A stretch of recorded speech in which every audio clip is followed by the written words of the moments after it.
Eh ben bonjour à tous, je suis très heureux de vous retrouver pour ces Cannes Lions 2025, le talk vidéo et podcast à retrouver chaque jour à 17h dans la newsletter The Media Leader Cannes. Et cette année, The Media Leader s'est installé, on peut dire, the place to be pour les Français, puisque c'est ici au M Gallery, à la French Connection, qui a été lancé et dirigé par Pascal Cube. Bonjour Pascal. Bonjour François.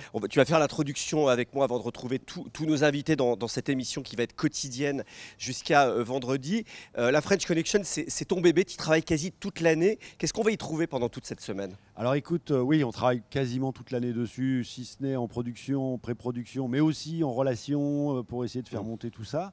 On va y trouver tous les jours des petits déjeuners, des soirées, mais également des talks, des panels, des conférences. Il va se passer, c'est non-stop, il passera tout le temps des choses, d'ailleurs dont mardi soir. Notre soirée de The Media Leader. Exactement, demain soir. Et puis là, ça y est, c'est parti, tout le monde arrive. Le gros de la troupe n'est pas encore là, mais on sent que ça y est, ça monte. Et puis on sait que ça va être encore une année exceptionnelle. Voilà, les gros jours, c'est mardi, mercredi, jeudi, on va dire. Juste un petit mot, tu as fait un premier tour, la des Lions. Alors déjà, la chaleur, elle est torride. Là, on a eu une journée de folie en termes de température. Hein. Dès 8h ce matin, on était déjà en nage. Et là, cette année, ce que je ressens, c'est encore la démesure. C'est-à-dire qu'on a l'impression que chaque année, ça continue de monter quand on fait le tour des plages. J'ai vu YouTube, j'ai vu Spotify. C'est de plus en plus gros. Mais où ça va s'arrêter, ces Cannes? C'est exactement ce que je pense. Tous les ans, l'intensité monte d'un cran. Tous les ans, ils rajoutent quelque chose. C'est vraiment un événement complètement dingue en fait. Voilà.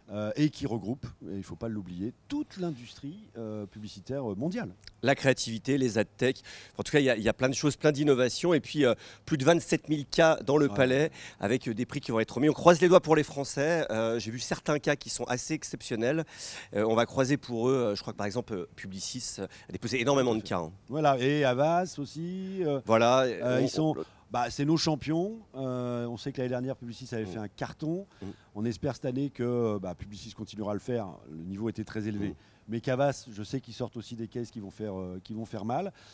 On croise les doigts et ici, on est là pour défendre l'excellence française. Donc, on va pousser. L'excellence de la créativité, de l'innovation et globalement de la publicité française. Merci Pascal, très bonne semaine avec toi à la French Très bonne Connection. semaine à toi. Et puis, on va se voir à peu près tous les jours. Tout à fait. Et on va démarrer avec notre premier invité. Et donc notre premier invité aujourd'hui pour inaugurer ce talk vidéo et podcast de The Media Leader ici depuis la French Connection au M Gallery, ici au cœur des Cannes Lions. J'ai le plaisir d'accueillir Stéphane Martin, directeur général de la RPP. L'autorité de régulation professionnelle de la publicité. Bonjour François. Tout à fait, bienvenue. Évidemment, c'est la place de la RPP d'être ici au Cannes Lions pour regarder les tendances de ce qui se fait dans le monde. Et Stéphane, tu vas présenter avec tes équipes et une étude Kantar Media sur les représentations de la publicité dans le monde. L'idée, c'est d'ouvrir un peu ces chakras, c'est ça, pour voir un petit peu comment sont aujourd'hui les représentations dans la publicité. Tu peux nous en dire un mot? C'est le festival international de la créativité, donc c'est paraissait logique de demander à Kantar Media, qui évidemment a cette connaissance historique et aussi son réseau international, de vous regarder par rapport aux règles que nous avons en France, des règles que la profession a adoptées, quelles étaient les représentations différentes en matière, par exemple, de comportement alimentaire, de conduite automobile, de représentation des personnes et bien sûr de tout ce qui est développement durable et environnement. Comment, avec nos règles, nous représentons et nous contrôlons nos faits et nous accompagnons la profession à représenter ces grandes thématiques et comment la publicité dans d'autres pays, alors essentiellement occidentaux, représente à partir de leurs propres règles. Soit on a les mêmes, soit parce que c'est un code mondial, celui de la Chambre de commerce internationale, soit elles divergent parce que la publicité, c'est aussi de la culture, c'est aussi du sens du signifiant et c'est ce qu'on va regarder mercredi matin. Est-ce que tu peux nous donner peut-être un ou deux exemples de choses qui t'ont frappé dans cette étude là-dessus, notamment sur la représentation? On a vu que notamment avec l'alternance politique aux États-Unis, l'arrivée de Donald Trump, qui a eu pas mal d'abandon de beaucoup d'entreprises sur leur programme de diversité. Est-ce que tout ça, par exemple, c'est des choses que vous avez déjà remarquées dans cette étude? Alors dans cette étude, on a bien sûr regardé si tout ce qui est les DEI et diversité, égalité, inclusion était représenté différemment et comment c'était représenté, parce que de toute façon les cultures et les populations ne sont pas les mêmes. On n'a pas vu, en tout cas dans des exemples américains, à date, de grands changements. C'est aussi parce que c'est du bon sens de représenter ses consommateurs, Oui. au-delà de faire des grandes revendications qu'on avait peut-être moins en France, qui est très anglo-saxonne. Ici même à Cannes, il y avait des grands sujets d'IA pendant des années.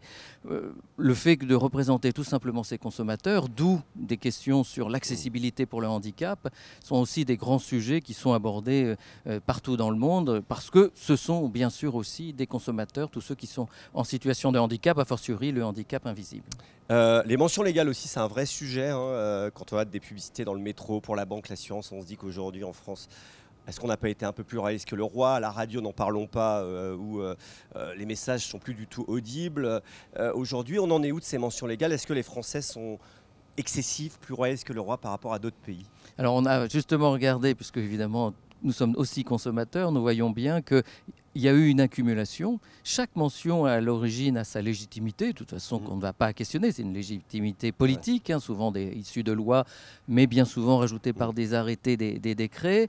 Parfois, L'empilement législatif. Parfois, ce sont des surtranspositions de directives européennes. Ça pose évidemment une première question. Tout simplement, est-ce qu'on n'a pas enlevé ce que la France avait fait, mais on a rajouté ce que l'Europe a ajouté? Donc, on voit bien que dans certains cas, et on le sait pour certains médias, un excès est là et qu'il faut arriver maintenant à désurtransposer, qu'il faut arriver à simplifier. C'est un sujet collectif et à Cannes, c'est pour ça qu'on est auprès de la profession, parce que c'est le sujet aussi bien sûr de l'ARPE, mais à la demande finalement de la profession, d'aller expliquer que ce sont des vrais freins pour certains médias, mais aussi d'ailleurs aussi pour des annonceurs, et notamment on pense aux PME, le risque juridique de ne pas tout savoir est très important. L'intelligence artificielle, une fois de plus, ça va être très important ici pour la créativité, mais aussi dans la simplification d'accès au marché publicitaire. Beaucoup de data tech sont là pour nous vendre leurs IA, toutes révolutionnaires.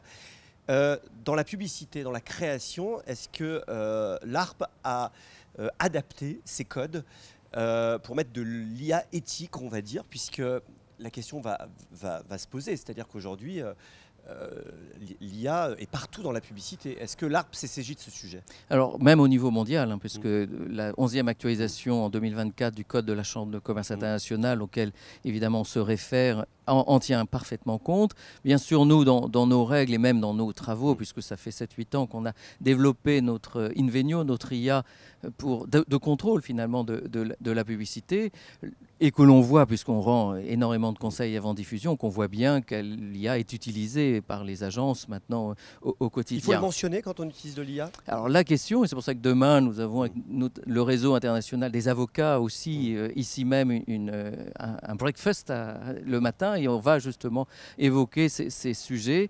Jusqu'où aller?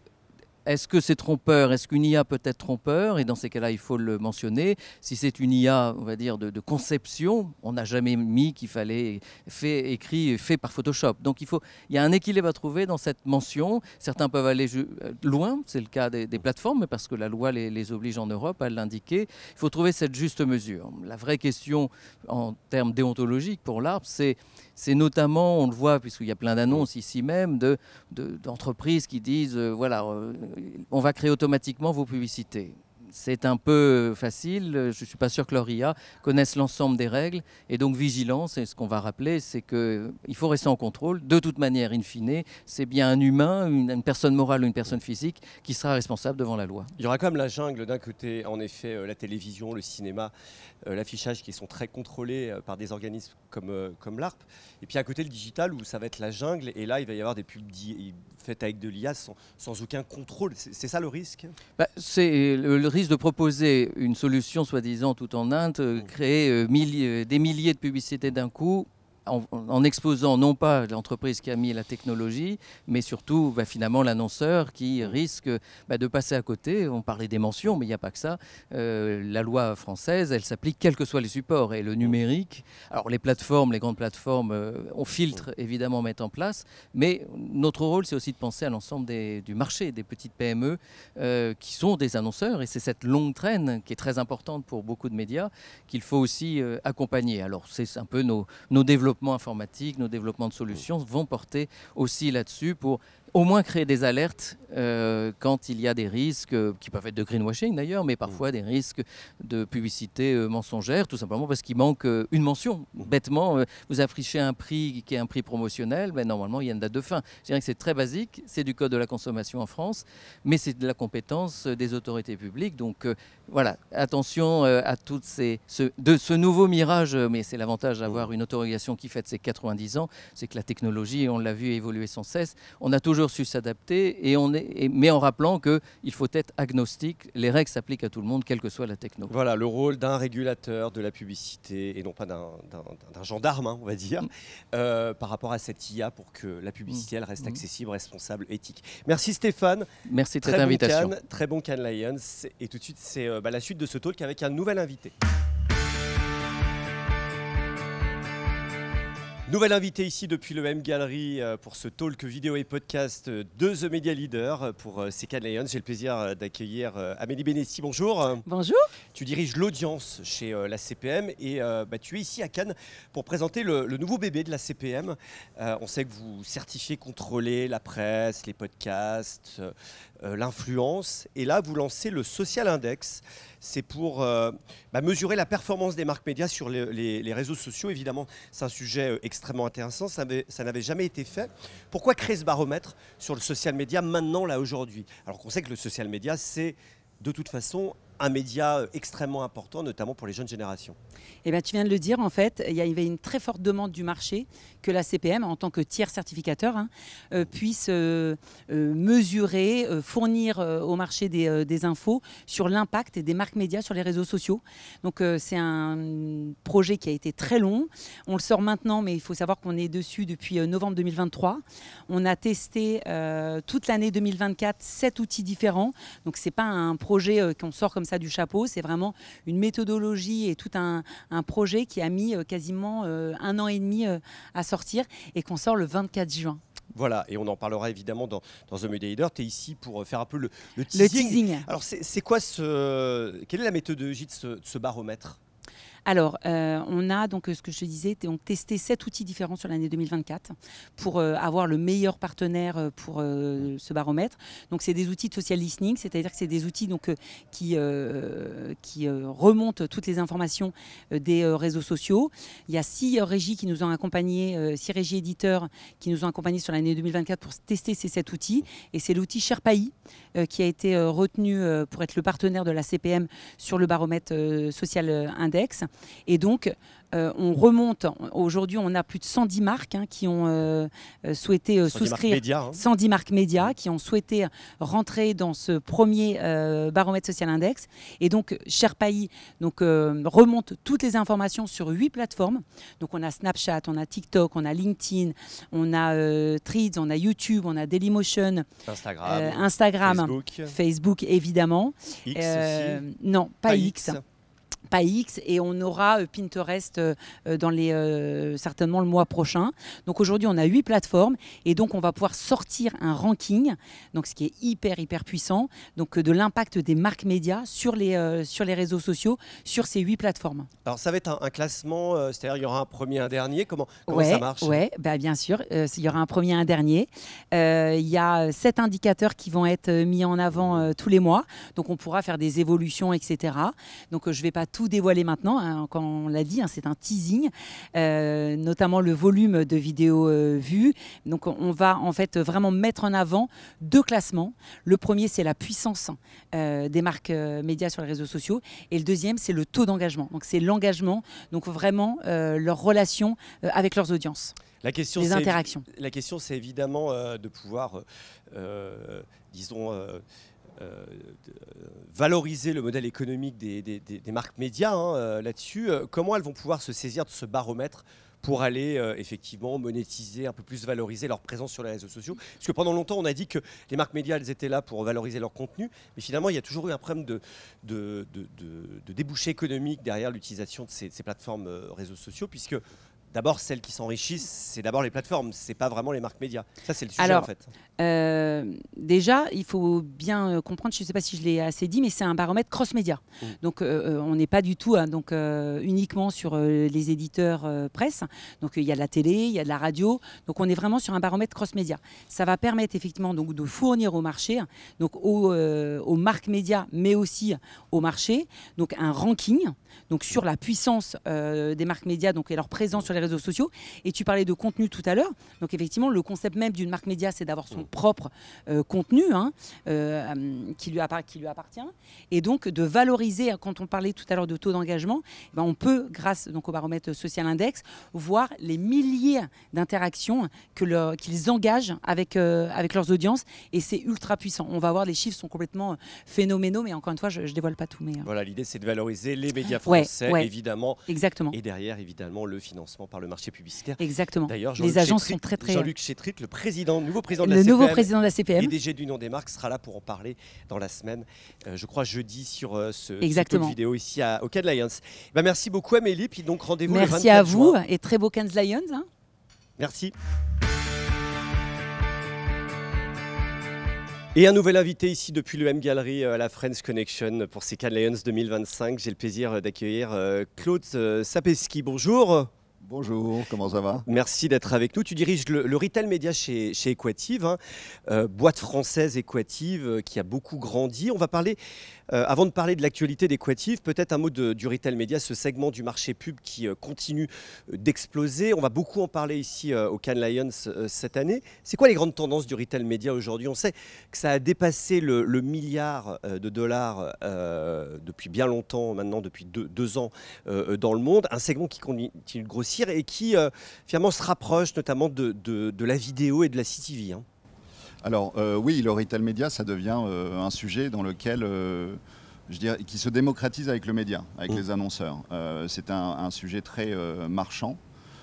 Ça a commencé il y a à peu près un peu plus d'une quinzaine d'années. Le marché est estimé à 166 milliards de dollars annuels sur le retail média. Et ça devient une tendance surtout aux Lions parce que maintenant on arrive à faire des formats créatifs et à intéresser en fait des annonceurs sur de la vidéo. Donc on met de la vidéo maintenant sur des sites marchands, ce qui devient beaucoup plus intéressant en termes de créativité. Donc les Lions, je pense aussi, s'intéressent beaucoup à ce nouveau segment parce que justement ça apporte un peu de créativité, un peu de souffle en fait dans des environnements qui existent déjà. Et qui continue en fait dans l'acte d'achat, en fait dans la capacité de toucher les audiences d'une manière générale. Il y a l'intelligence artificielle qui change aussi beaucoup de choses. Tu en parlais sur la créativité, mais c'est aussi sur l'automatisation aussi du plan média.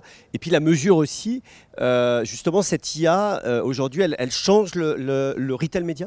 Alors complètement, parce que le problème qu'on avait pendant des années, qu'on n'arrivait pas à résoudre avant d'avoir de l'intelligence artificielle, c'est que pour chaque produit, donc ce qu'on appelle communément nous des SKU, donc des produits, on devait avoir une créativité ou une création spécifique, c'est-à-dire un prix spécifique ou un environnement spécifique en fonction des gens qu'on allait toucher en région ou découplé en fait de toutes les autres. Et ça c'était manuel? C'était pas faisable en fait. Ouais. C'est-à-dire que les plans mettaient tellement de temps que les agences médias ou les agences créa ne pouvaient pas faire tant de déclinaisons.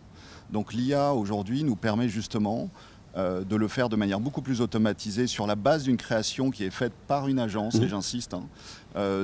Aujourd'hui, on voit de plus en plus de choses qui sont faites complètement automatisées par la machine. Mais je pense que la valeur vient aussi sur le fait que l'on est capable de travailler, que les agences s'adaptent sur la créa et puissent automatiser en fait les déclinaisons, qui est un travail très de production. Pour pouvoir s'adapter en fait aux besoins de ciblage et de segmentation dont on a besoin aujourd'hui. On augmente le champ des possibles. Equative, vous avez racheté Camino Retail pour vraiment vous lancer sur le retail média. Vous avez lancé Equative Retail Media. C'est quoi votre offre aujourd'hui à Equative? Qu'est-ce que vous apportez au marché? Alors, Equative, nous on est un SSP, donc nos clients sont les éditeurs. Le marché se tournait de plus en plus sur le retail média. Et dans notre offre, on fait de ce qu'on appelle de l'extension d'audience. C'est-à-dire on permet en fait à tous les retailers d'aller étendre leur reach, en tout cas leur publicité, leur activation sur des sites autres que des sites retailers. et les ramener. Donc Camino nous apporte en fait une technologie que l'on n'avait pas, c'est un ad server retail média. C'est-à-dire que eux permettent aux retailers, donc aux sites marchands, de monétiser leur site comme un ad server normal, mais ils le font avec des spécificités qui sont des spécificités de retail. Et ça nous permet en fait de combiner toute la partie on-site, ce qu'on appelle le on-site avec Camino, et toute la partie extension d'audience. Et on a créé, en faisant ça, on a aussi créé notre positionnement en tant qu'Equative Retail. À Cannes, Equative, il y a 2 ou 3 ans, vous aviez annoncé votre changement de nom. C'était Smart Ad Server qui est devenu Equative. Et là, cette année, nouvelle actualité branding, puisque vous intégrez définitivement dans votre nom Sharethrough, un acteur américain que vous aviez racheté. Donc maintenant, vous vous appelez que Equative, en fait, c'est ça. Tu peux nous en parler un peu ? Oui, bien sûr. Sharethrough, le rapprochement avec Sharethrough a été très important l'année dernière, parce que le positionnement de Sharethrough en Amérique du Nord était beaucoup plus important que celui que l'on avait nous en tant qu'Equative. Ce qui vous a permis de vraiment rentrer sur le marché américain. Et en tout cas, étendre en fait nos capacités. On avait déjà une grosse équipe à New York, mais avec Sharethrough, ça nous met dans une autre dimension, je dirais. Et le rapprochement des deux entités nous amène à devenir un des leaders en fait dans le monde des SSP, puisque maintenant on a un reach, on est sur 24 pays, on s'est énormément développé, on est plus de 750 employés. Sur toutes ces régions. Nos 2 plus grosses régions aujourd'hui, c'est l'Amérique du Nord et l'Europe. Et Sharethrough nous a apporté aussi leur vision en fait, du SSP. Donc ils ont créé ce qu'ils appellent des creative formats. Donc ils ont développé des solutions qui nous permettent en fait, de les implémenter dans Equative et de servir en fait toute la partie shoppable ads ce qu'on va lancer. Donc les shoppable ads, justement on parlait de la partie créative, l'adaptation de la création sur les différents médias. Et donc ça c'est quelque chose que Sharethrough nous apporte et accélère en fait notre positionnement là-dessus. Voilà, d'un portefeuille de clients aux États-Unis que vous n'aviez pas forcément, et puis de la technologie, de l'innovation que vous apportez une nouvelle fois dans la plateforme. On le rappelle, Equative, une plateforme française, dirigée par un Français, Arnaud Crépu, dont le siège est à Paris. Il faut le rappeler. Exactement. C'est une des. On est dans la French Tech 40. Equative, c'est la plus vieille French Tech dans la French Tech 40, puisque c'est une société qui a été créée en 2001 déjà, donc ça va faire 24 ans, qui a énormément grossi, qui a beaucoup évolué dans son parcours. Et Arnaud est notre CEO et aussi nous amène en fait à grossir aussi vite, puisque il pousse tout le monde à accélérer notre croissance, et c'est pour le bien de tout le monde, parce qu'on est très content d'être français et on est très content aussi d'avoir autant de succès, donc c'est parfait. Tu vas pas le dire aujourd'hui, mais il y a d'autres achats en vue peut-être. Alors il faut demander à Arnaud, hein. Moi je sais on lui posera la question, on va aller le voir sur le bateau Equative ici au Cannes. Merci Claude en tout cas d'être venu ici dans ce talk vidéo de The Media Leader. Tout de suite un nouvel invité. Nouvel invité ici au bord de la piscine au M Gallery au sein de la French Connection ici pour ces Cannes Lions 2025. J'ai le plaisir d'accueillir Estelle de Créravez. Bonjour Estelle. François. Tu diriges Criteo en France. Exactement. Entreprise française mais aujourd'hui mondialement connue et mondialement implantée. Le retail média, c'est vraiment le poids du corps de Criteo depuis un certain temps. Vous appelez ça même le commerce média. On voit que le potentiel est autour de 160 milliards dans le monde sur ce retail média. À Cannes, on en parle beaucoup. Pour toi, comment évolue ce retail média, ce segment du marché qui aujourd'hui devient absolument essentiel ? Oui, alors Criteo, on fête nos 20 ans cette année. Donc c'est vrai qu'on est passé d'une société de ciblage à géant mondial du commerce média. Et d'ailleurs là, on a annoncé, donc on le voit sur des billboards dans Cannes, notre nouvelle baseline qui est For the Love of Commerce. Et donc c'est vraiment pour montrer que Criteo, en fin de compte, pour nous, c'est un tout, le commerce média. C'est-à-dire qu'on analyse des signaux et vraiment, l'évolution, c'est que le retail média, ok, c'est très important, mais ce qui est plus important, c'est le commerce média, parce que maintenant, le parcours d'un consommateur est plus du tout linéaire. Et donc, il faut pouvoir lui parler, l'adresser tout au long de ce parcours d'achat, qui peut être sur les réseaux sociaux, qui peut être dans WhatsApp, qui peut être dans les magasins. Donc, c'est vraiment un tout. Sur la CCTV aussi. Exactement, exactement, ouais. Voilà. L'intelligence artificielle, c'est aussi quelque chose qui change beaucoup, notamment la technologie, la façon dont on adresse la publicité. Aujourd'hui, comment vous l'intégrez chez Criteo? Alors Criteo, nous, on a un laboratoire d'intelligence artificielle qui existe depuis bientôt 9 ans et qui est basé à Paris. Et l'intelligence artificielle, c'est sûr que c'est ce qui permet de multiplier la puissance de la publicité, mais ça va nous permettre aussi d'analyser tous ces signaux et de pouvoir toucher les consommateurs avec le bon message au bon moment. Parce qu'on a fait une étude qui s'appelle Spark of Discovery et on se rend compte que les gens, il y a 79% des gens qui trouvent que leur expérience e-commerce, c'est très utilitaire, que c'est pas rigolo, quoi. Il y en a 29% qui trouvent même que c'est une corvée de faire ses courses sur Internet et il y a seulement 18% des gens, donc je te balance des chiffres, 18% des gens, 18% des gens qui vont pas utiliser le e-commerce pour des achats hyper impliquants. Donc nous, ce qu'on se dit, c'est que les internautes ont besoin d'être compris, d'être surpris et d'être intéressés par la publicité. Et donc nous, avec l'intelligence artificielle, on est capable de certes analyser, de leur proposer le bon message au bon moment, mais surtout de réenchanter un peu toute cette expérience autour du e-commerce. C'est important qu'ils aient un peu l'impression d'avoir dans le e-commerce qu'ils ont dans la vraie vie, savoir le plaisir de la découverte, se dire waouh, là je suis impressionné, là ça m'intéresse. Ouais, réenchanter le e-commerce. Je crois que c'était d'ailleurs une conférence à laquelle j'avais assisté au One-to-One à Monaco. Oui, par Marc, Marc Fischli. Voilà, le patron Europe de Criteo en disant effectivement IMIA, pardon. Le réenchantement du e-commerce qui est par définition très froid parce qu'il n'y a pas l'expérience humaine. Oui, et puis parce que quand tu vas dans un magasin, tu peux à un moment, tu te retrouves dans une allée et tu vois un produit auquel tu n'aurais pas pensé. Et donc, il faut arriver à avoir ce plaisir de la découverte aussi en e-commerce. Voilà, d'arriver à remettre de l'humain finalement dans le digital. Votre grosse actu aussi, notamment en France, c'est que vous avez lancé l'activité, la régie retail média de Coopérative U, un des grands retailers français, 3e ou 4e retailer français. C'est le 4e et c'était le dernier grand retailer qui n'avait pas encore de programme retail média. Voilà, alors qu'est-ce que vous avez fait et où vous en êtes aujourd'hui avec les magasins U? Alors, avec Coopérative U, du coup, on a signé le contrat en début d'année. Là, on est en train de déployer, donc on est en train de faire un déploiement, honnêtement, qui est Coopérative U ont été hyper impressionnants parce qu'on déploie très vite. Là, on lance les sponsors products. Ensuite, tout au long de l'été, on va lancer le display, etc. Après, il y aura la vidéo, donc on aura vraiment toute la gamme de produits retail média. Voilà, essentiellement sur le Drive, c'est ça? Oui, sur le Drive. Après, on regarde aussi leurs autres sites. On est en train de vraiment d'explorer tout ce qui pourrait être pertinent pour Coopérative U. Et surtout, on se rend compte qu'il y a énormément de traction des marques et des agences, que tout le monde attendait Coopérative U. En plus, Coopérative U, comme tu le disais, c'est le 4e retailer. Ils sont en croissance, il y a une belle histoire, ils ont une très belle image de marque. Et donc voilà, on est hyper content évidemment de ce partenariat. Voilà, Criteo très présent qu'à Léon cette année. Vous avez un bateau comme chaque année. Tu nous rappelles la nouvelle baseline, le nouveau slogan de Criteo que vous annoncez à Cannes? C'est For the Love of Commerce. For the Love of Commerce. Très joli. Merci beaucoup Estelle et très bon Cannes à toi. Toi aussi. Au revoir. Et un nouvel invité pour ce talk vidéo et podcast ici au M-Gallery à l'occasion de ces Cannes Lions. J'ai le plaisir d'accueillir Clément Bascouler. Bonjour. Bonjour François, merci de m'inviter. Tu es Country Manager France de chez IAS, Integral AdSense. Là-dessus, votre job, c'est la qualité média, la brand safety et l'empreinte carbone. Vous travaillez pour les marques, pour les agences, également pour les éditeurs. En tout cas, vous leur rapportez justement ce contrôle. Aujourd'hui, pour ces Cannes Lions 2025, cette histoire de qualité média, de brand safety, elle est hyper centrale dans la publicité. On voit bien qu'aujourd'hui, la publicité, elle est partout.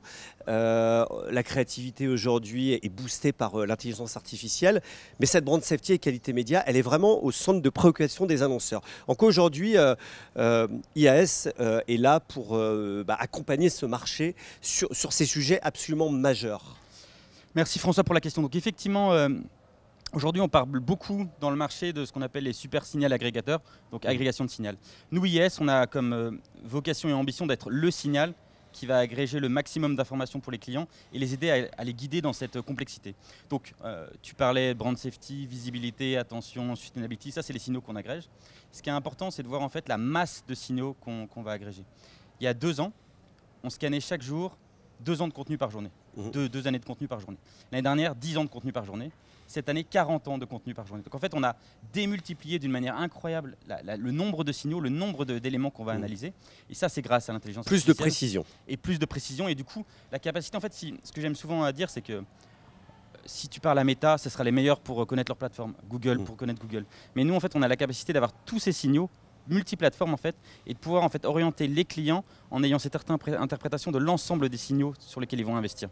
Voilà, une sorte de tiers de confiance aujourd'hui absolument important. Tu parlais des plateformes sociales de Meta et des autres. Vous avez annoncé tout un tas d'accords avec toutes ces plateformes pour justement proposer aux marques et aux agences le fait de scanner et le fait de proposer des rapports autour de la brand safety. Est-ce que tu peux nous en parler un peu plus et quelles évolutions, quel bilan tu peux en faire après la signature de ces accords? En 1 an et demi, il y a eu un changement radical. En fait, en 1 an et demi, on a rajouté sur la mesure de la brand safety, donc Meta. On avait déjà TikTok et YouTube, on a rajouté Meta. On a rajouté après Snap, Pinterest, récemment Reddit. Donc on a rajouté énormément de plateformes.